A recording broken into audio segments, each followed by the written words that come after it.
Bismillahirrahmanirrahim. Assalamualaikum warahmatullahi wabarakatuh. Alhamdulillahi rabbil alamin. Wal aqibatu li ahli taqwa wal yaqin. Wala udwana illa ala zalimin.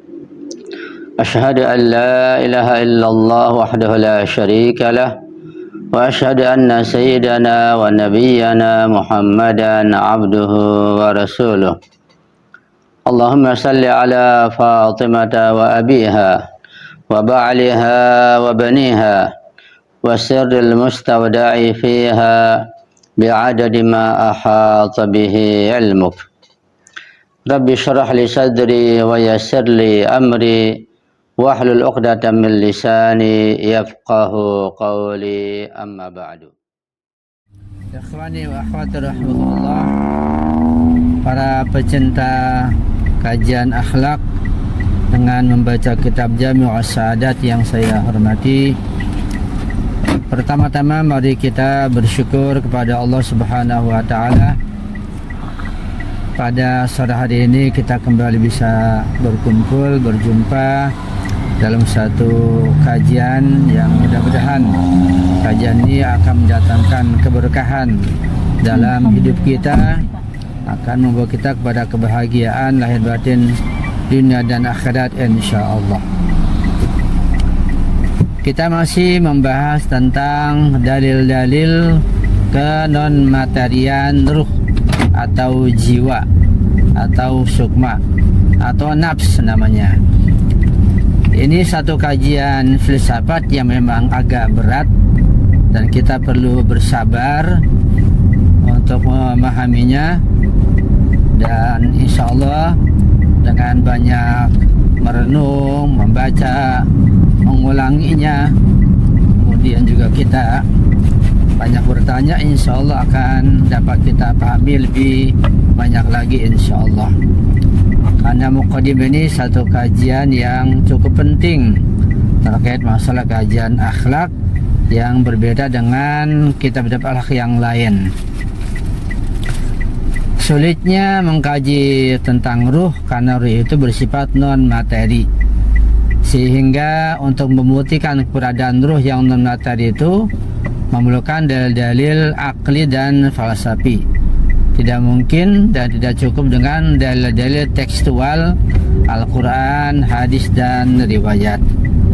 Karena itu perlu kita berkonsentrasi dan bersabar dengan penuh tekun dan serius untuk memahami dalil-dalil, argumen, dan hujah terkait masalah keberadaan ruh atau jiwa yang sifatnya non-materi.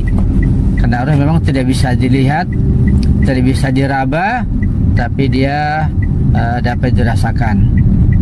Dan pada pertemuan yang lalu sudah saya singgung juga beberapa dalil tentang kenon-materian ruh, bahwa kita mengenal ada sesuatu yang namanya materi, ada yang namanya non-materi. Kalau materi sudah kita kenal karena kita biasa hidup siang dan malam sehari-hari dengan materi, dari mulai diri kita, badan kita, makanan, dan lain sebagainya. Itu semuanya sifatnya materi. Sebelum kita memasuki kajian yang baru, mari kita coba mengkaji ulang sebagai ringkasan atas pertemuan yang lalu, pertemuan yang kelima dalam kajian kita, kajian akhlak Jami'us Sa'adat. Perhatikan teksnya baik-baik, saya akan baca perlahan-lahan. Ini sebagai ulangan dan ringkasan kajian yang lalu. Pertama, bahwa manusia itu terbagi atau tersusun dari dua bagian. Ini yang harus selalu kita ingat, selalu kita sadari, bahkan kita yakini bahwa manusia kita itu tersusun dari dua bagian. Bahkan juga makhluk yang lain, hewan, tumbuhan, gunung, semuanya tersusun dari dua bagian, yaitu ruh atau jiwa atau sukma atau nyawa atau nafs atau apalah namanya yang sifatnya non materi, dan badan. Dan masing-masing dari ruh ini dan badan tersebut memiliki hal-hal yang disenanginya dan juga memiliki hal-hal yang tidak disukai. Jadi antara kesukaan badan dengan kesukaan ruh itu berbeda. Antara kesenangan dan kenyamanan badan dengan yang disukai dan dinyamani oleh ruh itu berbeda. Jadi masing-masing ruh dan badan itu memiliki kesukaan, kesenangan dan kenyamanan yang berbeda-beda, walaupun ada hubungan tentunya.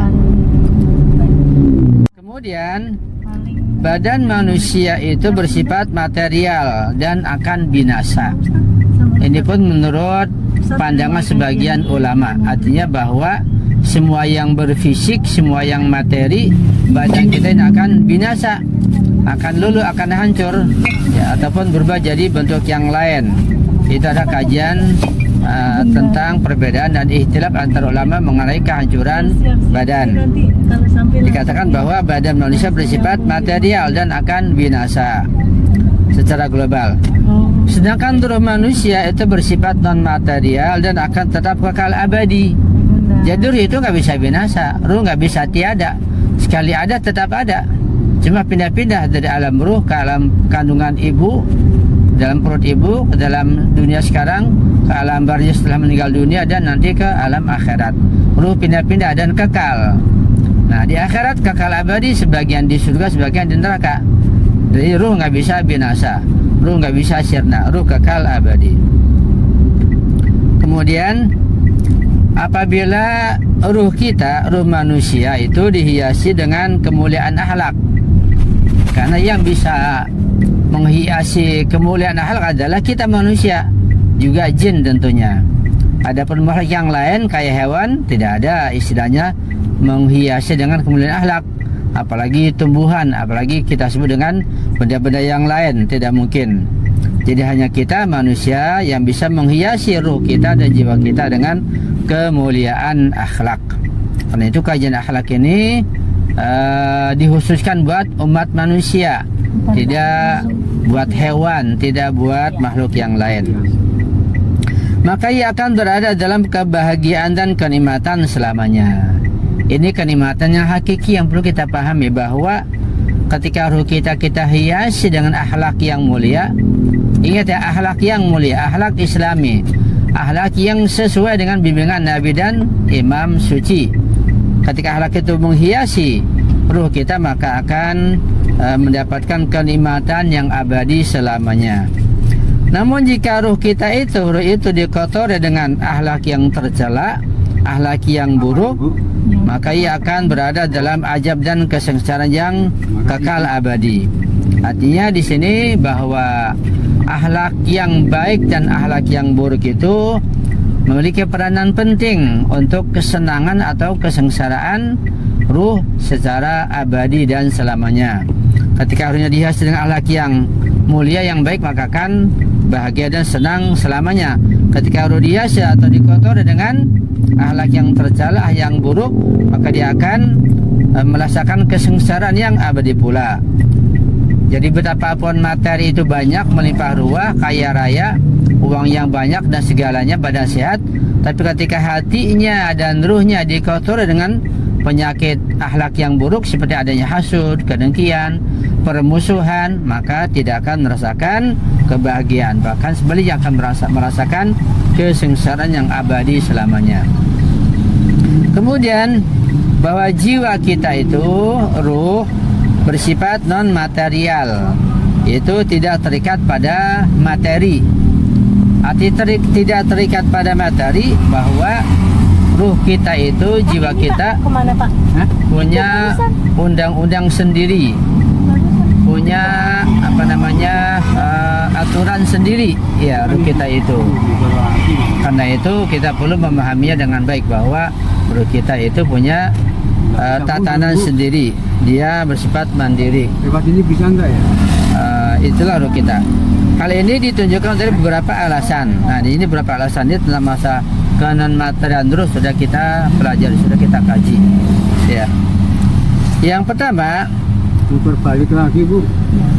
bahwa setiap benda tidak dapat menerima banyak bentuk dan rupa dalam satu waktu sekaligus. Ini perlu kita sadari, perlu kita ingat dan kita pahami bahwa benda, yang namanya benda atau materi apapun rupanya, namanya benda itu tidak mungkin dapat menerima banyak bentuk dan banyak rupa dalam suatu waktu sekaligus. Kenapa demikian? Karena setiap bentuk atau rupa yang baru akan menghapus bentuk atau rupa yang sebelumnya. Ya, jadi tidak ada ketetapan bagi bentuk atau rupa itu bagi suatu materi. Sedangkan jiwa atau ruh itu mampu menerima berbagai macam bentuk dan gambaran, baik yang bersifat indrawi maupun yang bersifat akal atau intelektual, tanpa menghapus bentuk yang diterima sebelumnya dengan kedatangan bentuk yang baru. Ini salah satu keistimewaan ruh atau jiwa kita. Ya, ketika datang hal yang baru, dia tidak menghapus yang sebelumnya, bahkan dia akan memperkuat. Bahkan semakin banyak bentuk yang diterimanya, maka akan semakin besar pula kemampuannya untuk menerima bentuk-bentuk yang lainnya itu. Berikutnya, bahwa terdapatnya 3 dimensi pada suatu benda itu tidak dapat dibayangkan kecuali jika ia memiliki panjang, lebar, dan kedalaman. Artinya ketika benda itu memiliki dimensi-dimensi yang lain, maka pasti benda itu memiliki panjang, memiliki lebar, dan memiliki kedalaman. Tidak mungkin benda itu berdimensi kalau tidak ada panjang, tidak ada lebar, dan tidak ada dalam. Itu sifat benda.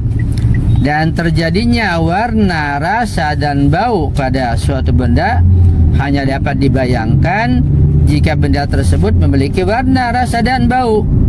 Ya, kalau benda itu tidak memiliki warna, tidak ada rasa, tidak ada baunya, maka tentu tidak bisa dibayangkan, ya, tidak bisa dipahami. Namun semua itu terjadi pada jiwa dan kekuatan hayalnya melalui persepsi, tanpa benda tersebut menjadi benar-benar demikian. Dan juga terjadinya salah satu dari sifat-sifat tersebut pada suatu benda, misalnya warna, rasa, atau bau, akan menghalangi terjadinya sifat yang berlawanan padanya. Namun hal semacam ini tidak terjadi pada jiwa. Seperti warna, jika ada 2 warna yang berlawanan, ada 2 warna yang berbeda, yang satu putih, satu hitam, nggak mungkin bisa berkumpul. Pasti salah satunya akan mengalahkan. Ya, ada kalanya putih saja atau hitam saja. Itulah sifat benda kayak begitu. Ya, tidak bisa kumpul. Beda dengan jiwa, beda dengan ruh. Jiwa mampu menerima semua sifat tersebut secara bersamaan pada waktu yang sama tanpa saling menghalangi. Itu keistimewaan ruh atau jiwa. Bisa bertumpuk, bisa berkumpul antara rasa, bau, dan warna dan lain sebagainya tanpa harus menghapus yang sebelumnya. Berikutnya, jiwa itu dapat merasakan kenikmatan pada hal-hal yang tidak sesuai dan tidak disukai oleh tubuh. Jadi beda di sini antara perasaan ruh atau yang dirasakan oleh ruh dan jiwa dengan yang dirasakan oleh badan atau tubuh.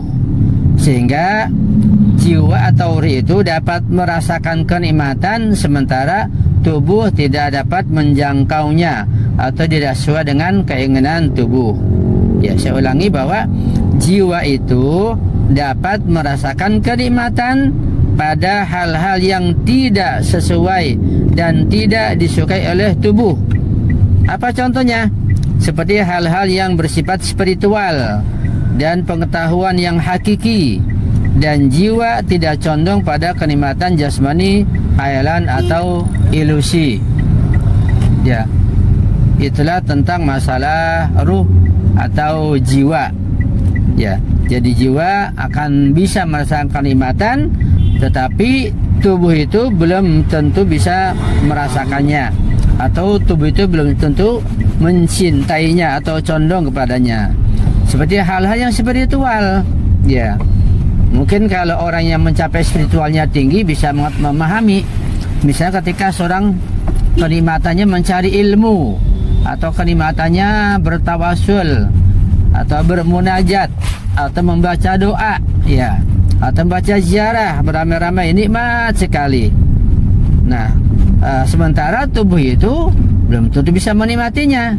Bahkan tubuh bisa capek, bisa lelah, bisa kesemutan, ya, tubuh itu, kaki capek, tubuh itu nggak kuat, tapi ruhnya, jiwanya masih asik, masih senang, begitu.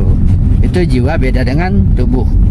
Bahkan jiwa selalu cenderung kepada kebahagiaan murni yang bersifat akal, yang tidak ada kaitannya dengan tubuh dan kekuatan tubuh. Ini adalah bukti yang lebih jelas bahwa jiwa itu berbeda dengan tubuh. Jadi satu bukti bahwa ruh itu bersifat non materi, dia bukan bersifat materi kayak benda, bahwa kekuatan dan kelezatan ruh itu berbeda dengan kekuatan kelezatan badan atau tubuh. Tidak diragukan lagi bahwa ketika ruh atau jiwa yang bersih dari sifat-sifat buruk itu memperoleh kebahagiaan dan kegembiraan dalam memahami ilmu-ilmu yang benar, yang bersifat universal, serta hakikat-hakikat yang murni, bersinar dan suci, serta dalam berkomunikasi dengan Tuhan, dalam beribadah dan beristiqamah dalam berzikir di tempat-tempat yang sepi dengan niat yang tulus. Ketika itu ruh memperoleh itu semua, maka ketika itu sebenarnya tubuh atau kekuatan hayal dan ilusi tubuh tidak memiliki peran dalam memperoleh hal-hal tersebut. Ini artinya bahwa ketika ruh manusia memperoleh berbagai kenikmatan dan kebahagiaan terhadap hal yang sifatnya spiritual, di situ tidak ada campur tangan tubuh. Hingga tubuh tidak punya peranan atas kenikmatan yang diperoleh oleh ruh, ya, oleh jiwa. Bisa seperti itu, ya. Karena pada saat jiwa menikmati dan memperoleh kebahagiaan seperti itu, bisa saja jiwa itu lalai dan terlena sepenuhnya, sehingga ia tidak merasakan tubuhnya dan bahkan tidak menyadari bahwa ia atau dia itu memiliki tubuh, seolah ia terlepas sepenuhnya dari tubuhnya. Itu bisa terjadi seperti itu, ya. Jadi antara ruh, antara jiwa dengan tubuh bisa terpisah. Pada kondisi di mana seseorang betul-betul menikmati kenikmatan ruhani, ruhnya itu lupa dengan badannya. Sampai begitu, seorang bisa lupa kalau dia punya tubuh, oh dia punya badan, ya, karena sedang menikmati kenikmatan yang sifatnya ruhani, sehingga lalai. Bahkan tubuhnya diusik, ya, diganggu oleh nyamuk, dipanggil atau dicolek, nggak tahu. Sampai pada tingkatan Imam Ali itu dicabut anak panah dari betisnya, dari tubuhnya nggak terasa, karena ruhnya meningkat, ruhnya naik, ruhnya mi'raj sampai pada tingkatan tersebut. Ini perlu kita pahami. Kita belum merasakan, kita masih jauh iman kita, tapi kita sudah memahami seperti itu. Ini suatu hal yang luar biasa. Hal ini menunjukkan bahwa jiwa berasal dari dunia lain yang berbeda dengan dunia tubuh dan kekuatan tubuh, ya. Karena kenikmatan tubuh terbatas pada hal-hal yang sesuai dengan bagian-bagian kecil yang dapat dirasakan oleh indera lahiriah batinnya, ya. Bu, saya mau turun, ya. Saya putus dulu ini sebentar. Saya turun, nanti mungkin sekitar 3 menit sambung lagi. Bismillahirrahmanirrahim. Wa minha anna nafsa tudriku suwaral kulliyatal mujarradata fatakunu mahallan laha. Wala raiba fi andal maddi yakunu mahallan lil mujarradi iz kullu maddiin dhu wad'in qabilin lil inqisami.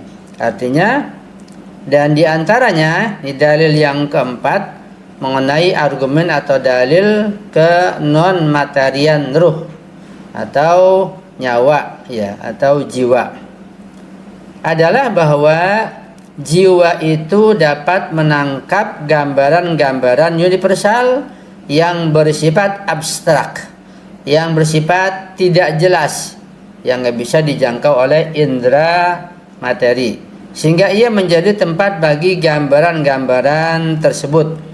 Sehingga ruh kita atau jiwa kita atau nyawa kita itu menjadi tempat bagi gambaran yang sifatnya abstrak, ya.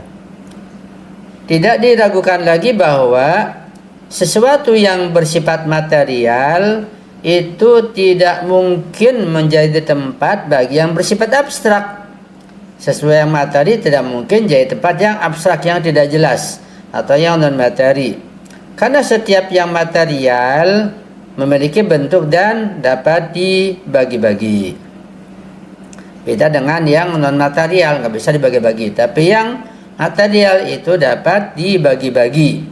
Nah, sehingga sesuatu yang materi nggak bisa menjadi tempat yang abstrak. Wa qaunul mahalli za wad'in qabilin lil inkisami yastalzimu ay yakuna haluhu aidan kadzalik kama sabata fi mahallihi. Dan kenyataan bahwa suatu tempat atau wadah yang memiliki bentuk dan dapat dibagi-bagi itu mengharuskan bahwa apa yang berada di dalamnya juga memiliki sifat demikian, sebagaimana telah dibuktikan pada tempatnya. Ya, karena tempat itu dapat dibagi-bagi, maka yang menempatinya pun dapat dibagi-bagi, seperti itu. Misalnya katakanlah panci atau baskom atau mangkok, ya, kita tempati, atau keranjang misalnya, itu kan materi. Kita bisa menempati buah di situ. Nah, karena buah dapat dibagi-bagi, dapat dibelah-belah, karena sifatnya materi, maka tempatnya pun dapat dibagi-bagi, begitu. Sehingga sesuatu yang non materi yang nggak bisa dibagi-bagi tidak mungkin dapat menempati tempat yang materi. Sesuatu yang non materi kayak ilmu, ya, ilmu kan non materi, ilmu pengetahuan, kebahagiaan non materi, itu tidak mungkin ditempati di tempat suatu wadah. Jadi ilmu tempatnya di ruh. Ilmu tempatnya di ruh. Ilmu bukan tempatnya di mangkok atau di kantong atau di panci, itu tidak ada. Karena ilmu sifatnya non materi. Wal mujarradu la yumkinu kadzalika wa illa kharaja an haqiqatihi. Fan nafsu la takunu madiyatan wa idzan lam takun madiyatan kanat mujarradatan di adamil wasitati. Artinya, perhatikan baik-baik, namun yang non material itu tidak bisa demikian, karena jika ia bisa terpecah maka ia akan kehilangan hakikatnya. Jadi sesuatu yang non material nggak bisa dibagi-bagi. Ilmu bukan material, tapi ilmu itu non material. Ketika ilmu itu non material, maka ilmu nggak bisa dibagi-bagi. Nah, saya ulangi bahwa ilmu itu non material, karena nggak nampak, nggak kelihatan, nggak bisa diraba, tapi kita bisa merasakan bahwa kita ini punya ilmu. Baiklah, bahwa ilmu itu non materi. Dan sesuatu yang non materi tidak bisa diraba, tidak bisa dipegang, ya, bahkan tidak bisa dipecah-pecah, tidak bisa dibagi-bagi. Misalnya kita punya ilmu semakin banyak, semakin bertumpuk. Nah, semua ilmu itu dia menumpuk dan semakin menguat, sehingga ilmu yang banyak semakin banyak kan semakin menguatkan ruh kita. Begitu itu ilmu. Jadi nggak bisa pecah ilmu itu, nggak bisa dibagi-bagi seperti materi. Kalau kita punya materi, kita punya bentuk uang, kita bentuk makanan, itu bisa dibagi, bisa dipecah-pecah. Itu sifatnya materi, ya. Oleh karena itu jiwa tidak bersifat material, dan jika tidak bersifat material, maka ia adalah non material karena tidak ada perantara antara keduanya. Itu tentang dalil berikutnya, dalil yang ke-6 tadi, ya. Dalil yang keempat tentang ke non materi dan jiwa atau ruh atau nafs yang tidak bisa dibagi-bagi, yang tidak bisa pecah, ya, dan pasti menempati satu tempat yang sifatnya juga non materi. Singkat kata bahwa karena ruh itu non materi, maka dia menerima hal yang non materi seperti ilmu. Karena ilmu itu non materi, maka dia tempatnya non materi, yaitu di jiwa kita, di ruh kita, bukan di kepala kita. Ilmu itu kepala kita hanya sebagai perantara saja, sebagai alat. Ya, kita lanjut. Wa minha Wa minha annal quwwal jismiyatal batiniyata la taktasibul uluma illa min tariqil hawasil zahirati id ma lam yudriki syai'u biha lam tanamakkan dil hawasil batinatu an tudrikahu wa hada wujdaniyun wa daruriyun. Ya, atau id ma lam yudriki syai'a biha lam tatamakkanil hawasul batinatu an tudrikahu wa hada wujdaniyun wa daruriyun. Artinya ini pun dalil tentang kenon-materian ruh, bahwa ruh itu sifatnya non materi. Dalil berikutnya adalah bahwa kekuatan tubuh batiniah tidak dapat memperoleh ilmu kecuali melalui indera lahiriah. Ya, kita memiliki tubuh lahiriah dan tubuh batiniah. Tubuh lahiriah yang kelihatan kayak tangan kita, kaki kita, mata, mulut, lisan itu bentuk-bentuk tubuh lahiriah kelihatan. Bentuk tubuh batiniah kita kayak jantung kita, paru-paru kita, mah misalnya, lambung, ginjal, usus dan yang lainnya, itu namanya tubuh batiniah. Jadi kita punya dua lapisan tubuh, ada yang luar, ada yang dalam. Yang luar itu lahiriah kelihatan kayak tangan, lidah dan seterusnya. Yang dalam, yang batin yang gak kelihatan kayak paru-paru, jantung, lambung, usus, limpa, ginjal, itu tubuh batiniah. Jelas ya? Bahwa kekuatan tubuh batiniah itu tidak dapat memperoleh ilmu pengetahuan kecuali melalui indera lahiriah.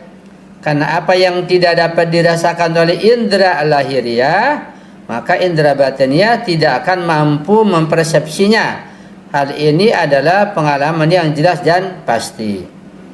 Artinya, misalnya kalau kita tidak melakukan sesuatu untuk tubuh lahiriah kita, tangan, kaki, mata, atau telinga, atau lisan misalnya, maka tubuh batiniah kita kayak paru-paru, usus, jantung tidak akan tahu, nggak punya pengetahuan. Begitu. Jadi pengetahuan bagi paru-paru, bagi jantung, bagi dalam tubuh kita itu baru tahu kalau bagian-bagian tubuh lahiriah itu bisa aktif, bisa bekerja dan bisa melaksanakan suatu hal yang bisa mengirimkan pengetahuan ke bagian tubuh bagian dalam. Ya. Itu berbeda dengan nafs misalnya. Ya.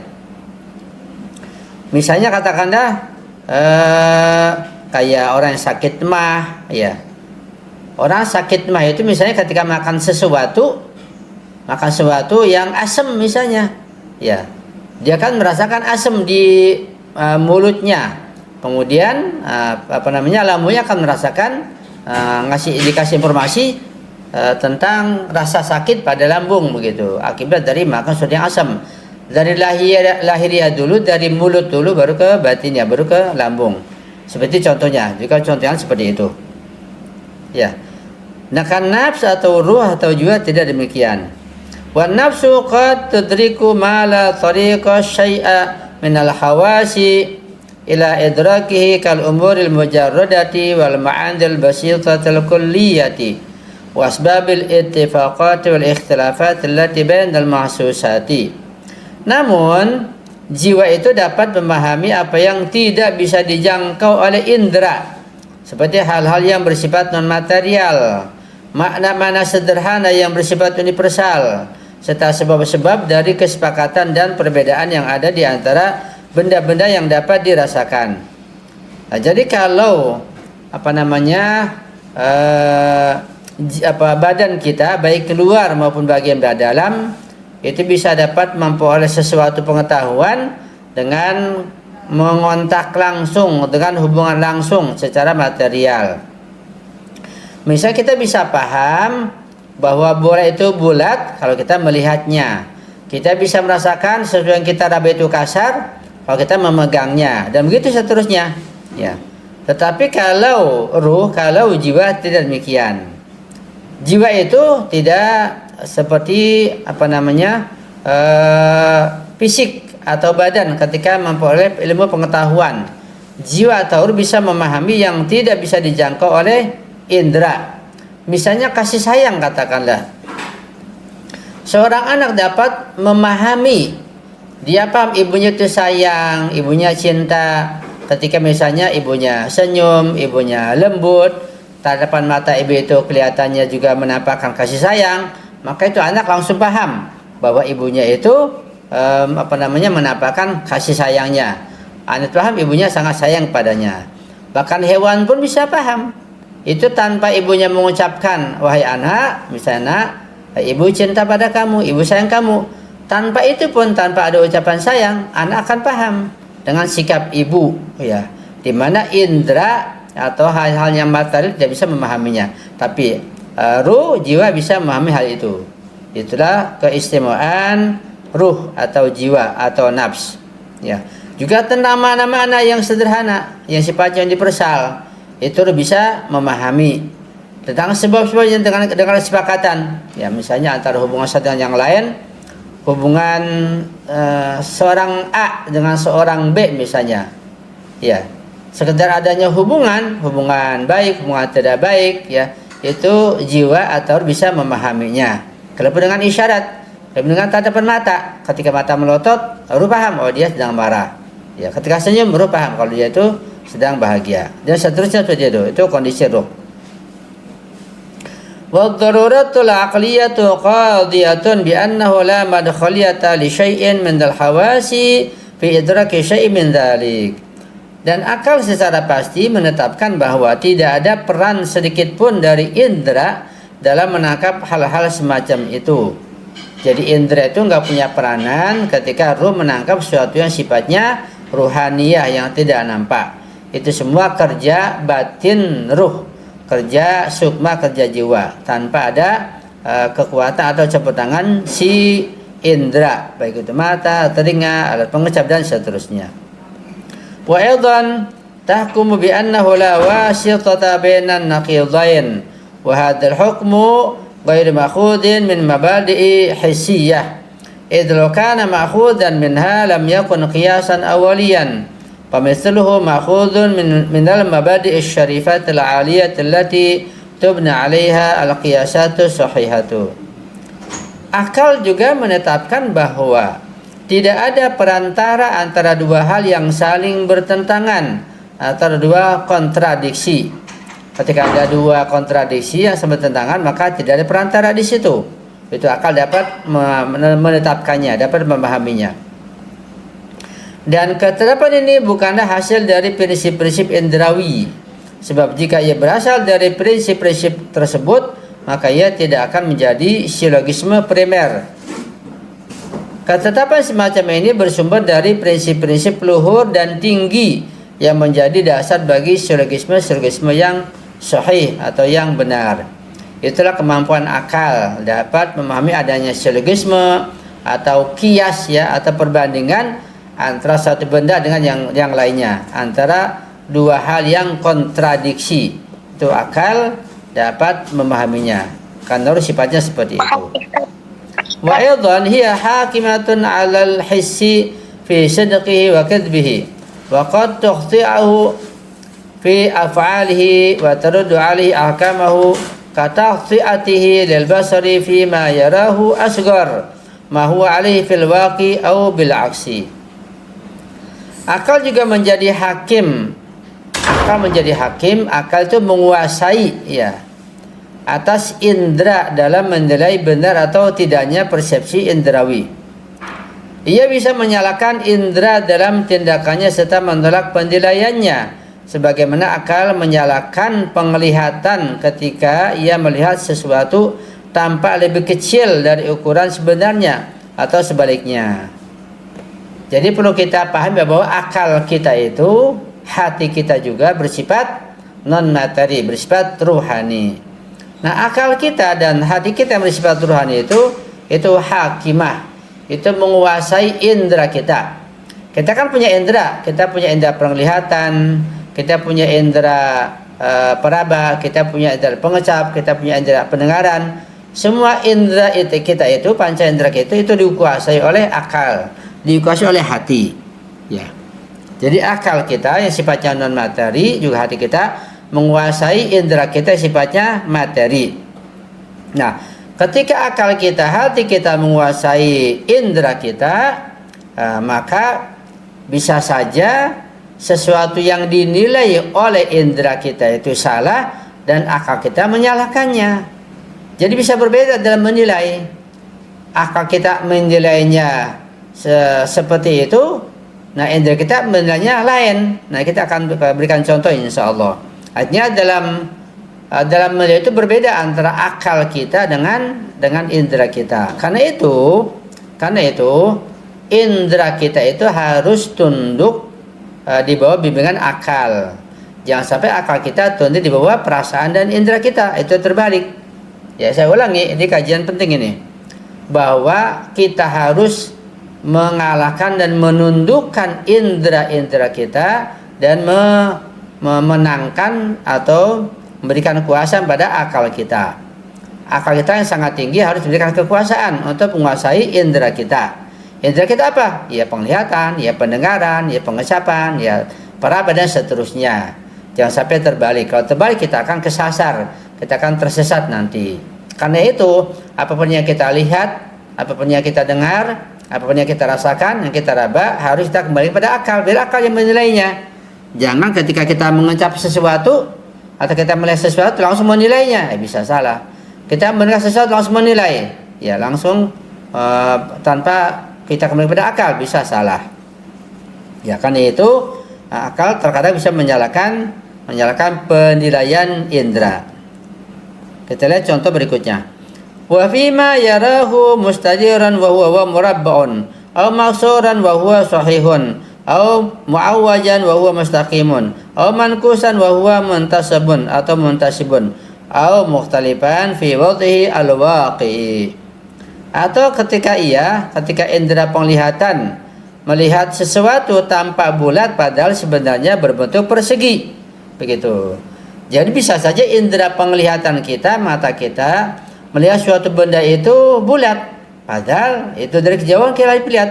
Tapi nanti setelah akal membuktikannya itu bukan bulat tetapi ternyata persegi. Atau suatu benda itu tampak pecah padahal sebenarnya utuh. Ya. Terkadang indera kita, mata kita melihat sesuatu itu pecah, nggak taunya utuh. Ya, kita salah lihat, indera bisa salah. Atau tampak bengkok padahal sebenarnya lurus. Mata kita salah melihat sesuatu itu kelihatannya bengkok, telah dibuktikan ternyata salah, ternyata lurus.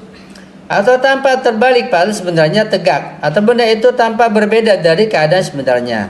Jadi indera kita, ingat ya, indera kita baik itu penglihatan atau pendengaran atau yang lain bisa salah, tidak sedang kenyataan. Nanti akalnya bisa menilainya. Wa fi ru'yati lil asya'il mutaharrikati 'ala al-istidarati kal halaqati wa tawqi wa kataqti'atihi li sam'i fi ma yudrikuhu fil mawadhi' al-saqilati al-mustadirati 'inda as-sada wa lidaqi fi idrakihi al-khuluwi murran mithluhu kadzal halu fi syammi wal lamsi. Dan juga ketika penglihatan melihat benda-benda yang bergerak melingkar seperti lingkaran atau gelang.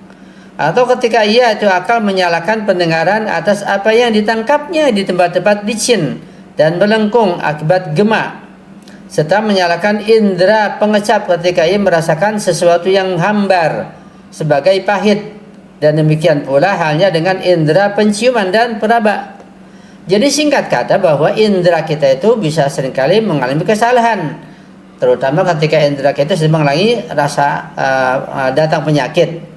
Misalnya ketika kita sehat, kita merasakan madu itu manis, ya. Tapi pada kondisi sakit bisa saja madu itu pahit. Nah, ketika pengecap itu merasakan madu itu pahit, itu salah. Itu nggak sedang kenyataan. Begitulah dengan indera yang lain, indera penglihatan, pendengaran, pengecap, perasaan itu bisa salah. Tidak sedang kenyataan. Ini perlu kita pahami dengan baik bahwa indera kita bisa mengalami kesalahan yang dilihatnya, yang dirabanya, yang dirasakannya, yang didengarnya tidak sesuai dengan kenyataan. Ya, jelas ya. Karena itu ketika kita mendengar sesuatu, informasi apa saja jangan langsung percaya. Kalau bisa salah pendengaran kita. Begitu. Kita melihat apa saja jangan langsung percaya, kan bisa salah. Indera kita itu. Ya. Wala raiba fi anna tahti'ata nafsi al-hawasa fi hadhil idrakati wa hukmuha bima huwa al-mutabiq lil baqi innama yakun masbuqan lil ilmi alladzi la yakun ma'khudan min al-hissi li'anna al-hakim ala syai'i a'la rutbatan minhu fala yakunu ilmuhu alladzi huwa manatun ma'khudan anhu. Tidak diragukan lagi bahwa ketika jiwa menyalakan indera dalam berbagai persepsinya, dalam berbagai pemahamannya, serta menetapkan kebenaran yang sesuai dengan realitas, hal itu pasti didahului oleh pengetahuan yang tidak bersumber dari indera. Sebab yang menghakimi sesuatu pasti lebih tinggi derajatnya daripada yang dihakimi. Maka tidaklah mungkin pengetahuannya yang menjadi dasar penilaian itu diambil dari sesuatu yang berada di bawahnya. Ini agak sulit ya. Saya jelaskan sedikit tentang sifat-sifat jiwa dan ruh kita. Yang terkadang ruh kita, jiwa kita itu dapat menyalakan kegiatan indera atau penilaian indera yang sering mengalami kesalahan dalam memahaminya. Nah, ketika ruh atau hati atau jiwa itu memberikan penilaian, tentu dengan ilmu pengetahuan. Karena itu akal kita kalau ingin bisa menilai indera kita, maka akal kita harus kita isi dengan ilmu pengetahuan.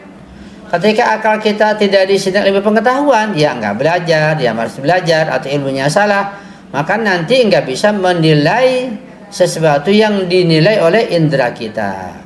Bahkan bisa jadi yang dinilai oleh indera kita itu dikatakan benar, ya, lalu sebenarnya ternyata salah, begitu. Jadi untuk dapat menilai itu akal kita, menilai indera kita salah dan tidaknya, akal kita harus diisi dengan ilmu pengetahuan yang sebelumnya, begitu. Dan sumber ilmu pengetahuan bagi akal itu bukan sumber yang sama dari indera kita. Ya, indera kita ambil sumber dari sesuatu yang dilihat, yang didengar. Nah, tapi ruh kita tidak demikian, bisa lebih dari itu. Karena sumber pengetahuan bagi ruh, bagi jiwa itu berbeda. Karena ruh lebih tinggi, ya, sehingga ruh itu bisa menghakimi, menguasai inderanya. Tidak mungkin akal yang tinggi itu menimba pengetahuan yang sama dengan indera atau dengan tubuh atau dengan hal yang sifatnya lahiriah. Itu tidak mungkin. Kemudian wa mimma yu'akkidu dzalika annaha 'alimatun bidzatiha wa biqauniha mudrikatan lima'qulatiha wa ma'lumun inna hadzal 'ilma ma'khudun min jawhariha duna mabadi akhar.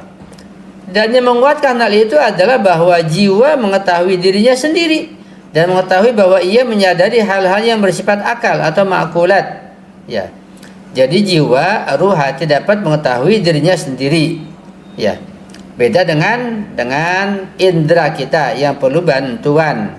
Kenapa? Karena sumber pengetahuannya berbeda.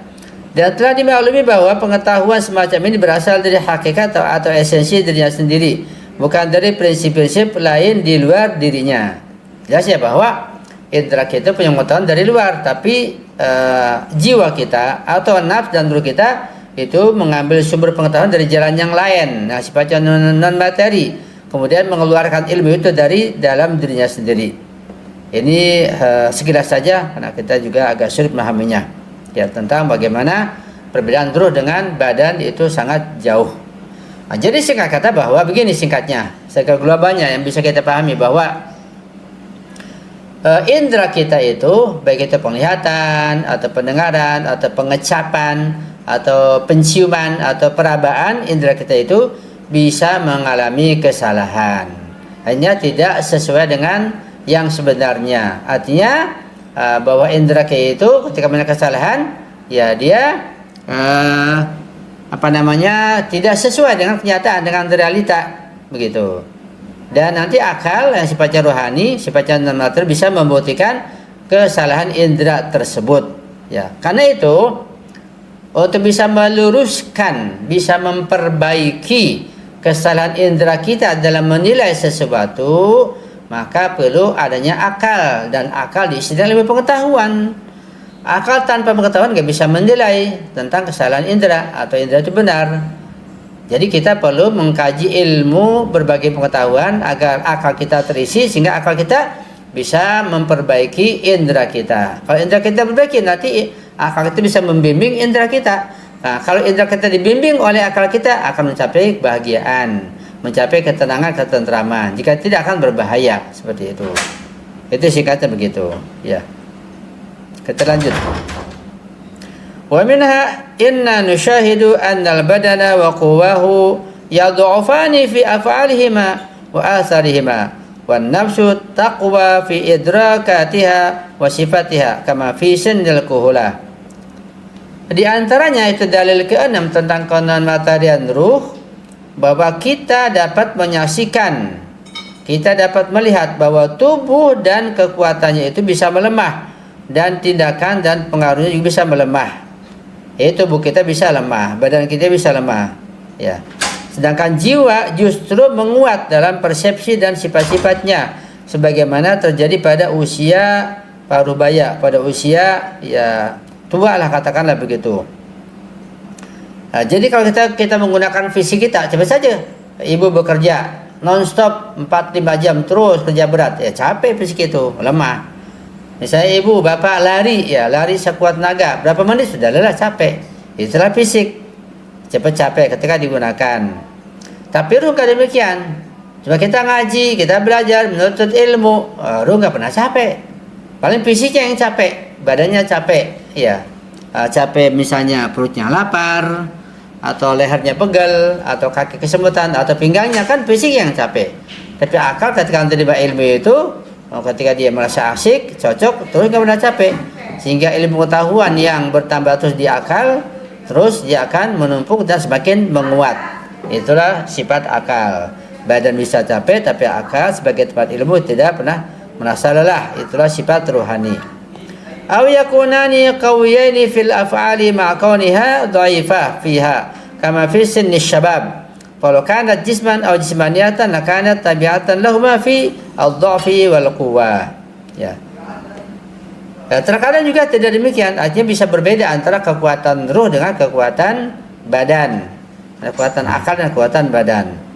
Atau bisa jadi keduanya, tubuh dan kekuatannya itu kuat dalam tindakan, sementara jiwa lemah di dalamnya, sebagaimana pada usia muda, pada usia masih kecil misalnya, pada usia anak-anak, ya bisa jadi tubuhnya itu kuat, ya bisa bekerja lebih lama, sementara ruhnya itu lemah, nggak kuat lama, bisa seperti itu. Hanya tidak ada kesepadanan, tidak ada keserasian antara ruh dengan badan. Badannya masih kuat, ruhnya sudah lemah. Atau ruhnya masih kuat, kata yang pertama itu badan sudah lemah, seperti itu. Maka jika jiwa adalah jasmani atau bersifat kebendaan, tentu ia akan mengikuti tubuh dalam hal kelemahan dan kekuatan. Ini bukti bahwa ruh kita, jiwa kita itu beda dengan badan. Di mana bedanya? Ya kalau ruh kita, jiwa kita tidak beda dengan badan, ketika badan capek, ruh ikut capek. Ketika badan kuat, ruh masih kuat. Nyatanya nggak demikian. Seringkali terjadi badan kita masih kuat, terus sudah lemah. Atau sebaliknya, ya badan sudah lemah, ruh masih kuat. Seperti orang yang belajar terus, ilmu bertambah terus, ya, atau orang yang zikir, yang wirid, yang baca ziarah, badannya lemah tapi ruhnya terus menguat. Ini tanda bahwa ruh itu bukan badan, badan bukan ruh. Berbeda sumbernya, berbeda masing-masing. Kita lanjut. Fa in qulta al-idrak wa sa'iru sifatil kamaliyah lin nafsi yadhafu aw yahtalu bi dha'fil badani aw ikhtilalihi kama nishahidu fil masyayikh wal marada wa tajarruduha yunafi dhalik wa tajarruduha yunafi dhalik. Jika kamu berkata, yaitu mengiskal, yaitu mengkritisi persepsi indrawi atau akal dan seluruh sifat-sifat kesempurnaan jiwa itu dapat melemah atau terganggu seiring dengan melemahnya atau rusaknya tubuh, sebagaimana yang kita saksikan pada orang tua dan orang sakit, maka keterpisahan jiwa dari tubuh, yakni bahwa jiwa bersifat non-materi, bertentangan dengan hal itu. Ya, jadi ada kritikan bahwa bisa saja badan orang yang sakit itu, ketika badan sakit, jiwanya ikut sakit. Ya, jadi nggak mesti berbeda, bisa mengikuti. Badan sakit, jiwa kan sakit. Ya, seperti orang yang sakit atau orang yang sudah tua, badannya lemah, ruhnya ikut lemah juga, bisa begitu. Bisa tidak bisa ada mengikuti begitu, bukan terpisah. Bukan seperti yang diungkapkan di atas ada keterpisahan. Ini kritikan seperti itu. Ini bagaimana? Berarti ini bertentangan dengan pernyataan yang di atas tadi itu. Qulna, kami jawab, ad-dhafu awal ikhtilalu innama yahdusu fil idraki wal af'ali al-muta'alliqati bil quwwa al-jismiyah. Kami katakan bahwa kelemahan atau gangguan itu sesungguhnya terjadi pada persepsi dan tindakan yang berkaitan dengan kekuatan-kekuatan jasmani. Jadi ada kekuatan jasmani, ada kekuatan ruhani. Kekuatan jasmani akan ikut lemah ketika fisiknya lemah. Kekuatan jasmani akan kuat ketika jasmaninya kuat, begitu. Bukan kekuatan ruhani, akan berbeda. Begitu. Lanjut. Wa amma ma yahsulu lin nafsi bi jawhariha aw bi wasatil quwwa al-jismiyah ba'da sayruratihi malakatan laha yasulu fihi ihtilalun wa dhafun yasiru dhuhuruhu asyadu wa tasur aqwa. Adapun apa yang diperoleh oleh jiwa melalui hakikatnya, melalui esensinya sendiri, atau melalui kekuatan-kekuatan jasmani yang kemudian menjadi sifat tetap atau sifat melekat baginya, maka itu meskipun mengalami gangguan atau kelemahan justru akan tampak lebih kuat dan pengaruhnya menjadi lebih besar. Ya, jadi bisa kita kaji lebih dalam begini. Ya bisa jadi ketika badannya lemah seseorang itu ruhnya akan menjadi lemah, bisa terjadi. Kenapa demikian? Ya karena ketika itu ruhnya belum memiliki kekuatan yang sempurna atau belum menjadi malakah atau esensi ruhnya belum kuat betul. Ya seperti pada jiwa kita ini, jiwa kita biasa. Tapi pada orang tertentu, misalnya pada Imam Ma'sum, pada para Eropa, pada ulama yang tinggi, pada para nabi, ya. Bisa saja fisiknya itu lemah, bisa saja fisiknya itu dianiaya, dilemahkan, ya diracun, bisa fisiknya itu dibaca-baca seperti Imam Husain, tapi ruhnya tidak kena pengaruh apa-apa, ruhnya tetap kuat, tetap tegar, begitu. Beda dengan ruh atau jiwa orang-orang yang biasa. Itu tanda bahwa ruh itu beda dengan fisiknya, fisik beda dengan ruhnya. Saya ulangi, bahwa seseorang itu pada tingkatan tertentu ketika sudah sangat tinggi ruhnya, jiwanya karena dikembangkan terus dengan berbagai pengetahuan, ketakwaan dan kedekatan pada Allah, maka ruhnya sangat tinggi. Ketika ruhnya sudah sangat tinggi, maka ruhnya akan tetap kuat, ruhnya tetap tabah, ruhnya tetap sabar, ruhnya tetap penguat sekalipun fisiknya itu sudah lemah sekali. Sehingga fisiknya ketika lemah dianiaya atau dipukulin misalnya, atau fisik itu karena tua atau karena makanan, karena minuman, ruhnya tetap kuat, ruhnya tetap tegar, tetap tabah seperti pada ruh para Imam Ma'sum. Nah, jadi kita akan lebih paham tentang siapa Imam Ma'sum sebenarnya. Wah, Imam Ma'sum itu sekalipun fisiknya dipenjara, fisiknya diracun, fisiknya dibacok-bacok, dicacah-cacah, ruhnya tidak demikian, ruhnya tidak lemah, ruhnya tetap kuat, ruhnya tetap semakin kuat. Beda dengan kita. Wa amma sani'ani baqa'aha ba'da al-mufaraqati 'an al-badani fad-dalil 'alaihi ba'da thubuti tajarrudiha an al-mujarrada la yatataraq 'alaihi al-fasadu li'annahu haqiqatun wal haqiqatu la tabidu kama sarraha bihi al-mu'allim al-awwal wa ghairuhu wajhu zahirun. Artinya ya, adapun hal yang kedua yaitu keberlangsungan jiwa setelah berpisah dari tubuh. Kan kita sudah pelajari sejak awal bahwa ruh kita itu, jiwa kita itu abadi, berlangsung terus, ya, bersenambungan, tidak hancur, tidak lebur. Itu kalau ruh kita. Sedangkan badan bisa lebur, bisa hancur. Yaitu bahwa keberlangsungan jiwa atau ruh setelah berpisah dengan tubuhnya, maka dalilnya adalah setelah terbukti bahwa jiwa bersifat non materi, bahwa sesuatu yang non materi tidak dapat mengalami kerusakan karena ia adalah hakikat substansi yang sejati dan hakikat tidak binasa sebagaimana ditegaskan oleh al-mu'allim al-awwal yaitu Aristoteles dan para filsuf lainnya, dan alasannya pun sudah sangat jelas, ya. Ini pun tentang bukti bahwa ruh itu punya kekuatan yang sifatnya mandiri, bahwa ruh itu sifatnya kekal abadi, Ruh itu tidak mengalami kefanaan dan kebinasaan, tidak seperti fisiknya. Ya. Sehingga ketika ruh itu sifatnya abadi, dia tidak hancur, tidak lebur. Ketika ruh itu di neraka misalnya, ya tidak seperti kayu bakar. Kalau kayu bakar dibakar, ya habis. Atau misalnya kapas dibakar, ya cepat lumat. Misalnya kain dibakar, habis, ya lumat. Apa saja dibakar, kayu dibakar, kertas dibakar, ya hancur, habis, lumat, sirna begitu. Tapi kalau ruh dibakar di neraka, habis enggak? Enggak habis. Ini ngeri sekali. Kalau orang yang di neraka itu ya dibakar karena disiksa di sana, dibakar di api neraka jahanam karena perbuatan dosa, perbuatan nifaknya, ruh itu tidak sirna, tapi merasakan sakitnya. Jadi kayak apa kira-kira? Ketika ruh itu dibakar, sementara tidak habis, tidak sirna, abadi sifatnya, tapi merasakan sakit, sakitnya abadi, sungguh mengerikan sekali.